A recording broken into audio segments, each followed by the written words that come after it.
resolusyon ng gobyerno, huwag nyo muna kayo mag-init ng ulo at maliit na bagay yun. Total ginagamot naman. Kung sabi ko na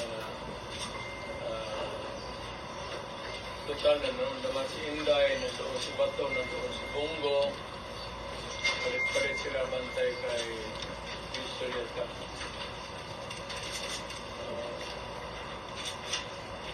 Yun lang ang ano ko.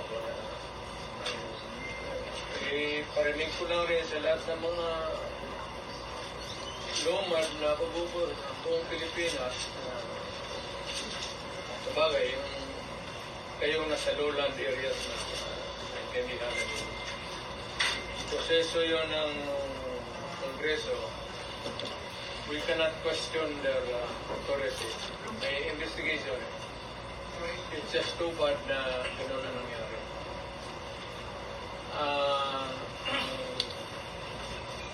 May brat ng isang abogado kasi ang tatay ni Julieta,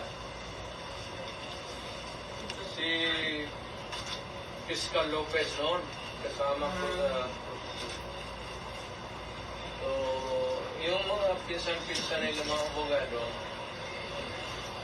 na anak nagtanong sa akin na bakit daw na at one point yung sa gabi na yun, there was an order coming from the Quad sa Congress na dalhin si Julieta sa Women's Correctional Institution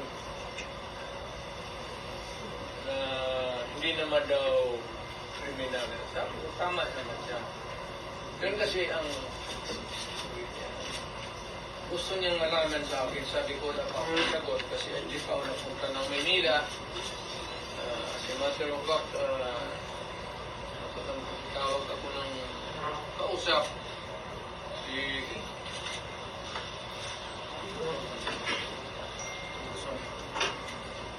napagpatulong ako kay Congressman Alvarez na hingi ng anong pulot ko na tulong kung bakit nagkagano. Kasi si Julieta daw was not a criminal.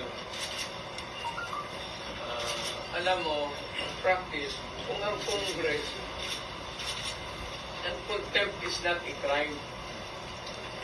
Yung contempt is just a measure for the orderly conduct of